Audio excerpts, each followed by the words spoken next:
안녕하세요. 초전도김입니다. 오늘은 상온상합 초전도체가 도둑맞을 가능성에 대해 알아보려고 하는데요. 아니, 난데없이 도둑질이라니 생각하실 수도 있겠지만 영상을 끝까지 보신다면 이런 경우가 있구나 하고 알게 될 수 있으니 꼭 시청해주세요. 그럼 시작해볼까요? 퀀텀 에너지 연구소는 지난해 8월 APL 머티리얼즈라는 국제 학술지에 논문을 제출했다고 밝혔는데요. 다른 학술지에 비해 비교적 빠른 등재를 시켜주는 APL 머티리얼즈의 논문이 올라오지 않자 많은 사람들이 상온 초전도체 자체의 의혹을 제기했고, 그 후로 시간이 지나 1월 9일 양자산업융합선도단 비전 선포식에 이석배 대표가 나와 그간의 진행 상황을 알렸는데요. APL에 제출한 논문이 학자들이 믿을 수 없다고 이야기해서 이적됐다가 저희 측의 어필이 받아들여져 심사가 길게 진행되고 있습니다. 고 말했습니다. 논문의 공동저자인 윌리엄 메리 대학교의 김현탁 교수 또한 메일 답장을 통해 이와 비슷한 진행 상황을 알렸었죠. 하지만 이 시점도 1월 초였고, 그로부터 3개월이 넘게 지난 4월인 지금에도 학술지에 게재되지 않아 커뮤니티 등 일각에서는 중국의 연구부정 행위에 당하고 있는 것이 아니냐 하는 의혹이 제기되고 있는데요. 큰 문제가 없다면 일정 시간이 지나면서 논문이 올라왔어야 하는 상황에서 이석배 대표가 밝힌 것처럼 못 믿겠다, 같이 터무니없는 이유로 거절되고 미뤄지고 있기 때문인 것으로 보입니다. 아무런 근거 없이 연구부정 행위를 의심하는 것은 옳지 않지만, 실제로 중국뿐만 아니라 전 세계 어디든 연구부정과 표절이 만연하고 실제로 상식적이지 않은 상황이 지속되며 걱정되는 마음에서 그런 이야기가 나온 게 아닌가 싶기도 하네요. 자, 그렇다면 대표적인 논문 표절 사례와 논문 표절을 막기 위한 실제 수십 년 전의 초전도체 연구자들의 대응을 한번 살펴볼까요? 먼저 논문 표절 사례입니다. 수학계는 밀레니엄 문제라는 7가지 난제가 있습니다. 이 난제를 단 하나만이라도 해결하는 사람은 수학계의 노벨상이라 불리는 필즈상은 따놓은 당상이며, 수학 역사의 길이 남은 것은 물론 수많은 상금과 명예를 가져갈 정도로 어려운 문제입니다. 하지만 놀랍게도 이 7가지 난제 중에서 현재까지 단 한 문제만이 증명되었는데 바로 푸엔카레의 추측입니다.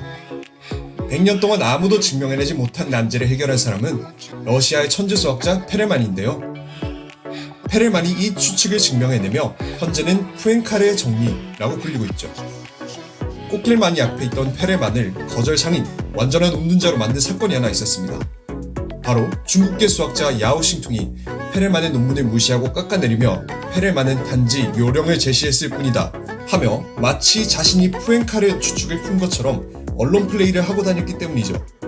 결국 시간이 지나면 야오싱퉁의 논문은 페레만의 논문을 베껴 짜깁기 해놓은 수준이었다는 사실이 드러났지만, 이미 페레만은 씻을 수 없는 상처를 받은 뒤였고 수학계는 다시는 없을 천재를 잃은 후였습니다. 이처럼 어느 분야든지 엄청난 성과를 눈앞에 두고 도둑질을 하는 경우는 생각보다 흔한 경우입니다. 이와 관련하여 실제로 초전도체를 연구하는 사람들 중에서도 이를 우려했던 학자들이 있었습니다.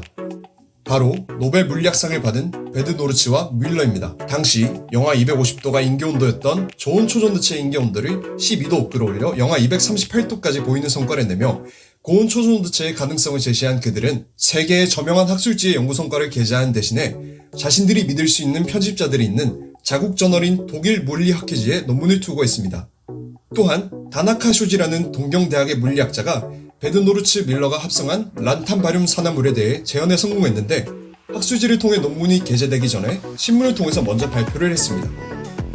당시 과학계 일각에서는 이런 행동이 과학의 본질을 어지럽힌다며 비난하기도 했었죠. 그럼에도 불구하고 이들이 이렇게 한 이유는 무엇일까요? 아마도 그들의 연구 결과가 과학지 편집인들에게 노출되고 그로 인해 편집자들 중 일부가 논문 게재를 늦춘 다음 그 내용을 유출해서 간단한 재현 실험 후에 본인들의 결과라고 학계에 발표할 우려가 있었기 때문입니다. 당시에는 노벨상을 받을 만큼 대단한 성과였기 때문에 신중에 신중을 가하고 만일의 사태를 대비한 최선의 선택처럼 보이는데요. 현재 상온상합 초전도체의 논문 진행 상황과 관련하여 공개된 정보가 아주 제한되어 있어 진실을 알 수 없지만, 역사적으로 연구 성과를 강탈하려고 하거나 그를 대비해 움직였던 사례들이 많았기 때문에 퀀텀 에너지 연구소를 응원하는 사람들 중 하나로서 이런 일이 생기지 않았으면 하는 바람이 큽니다. 이상 초전도김이었습니다. 감사합니다. 오늘도 유익하셨나요?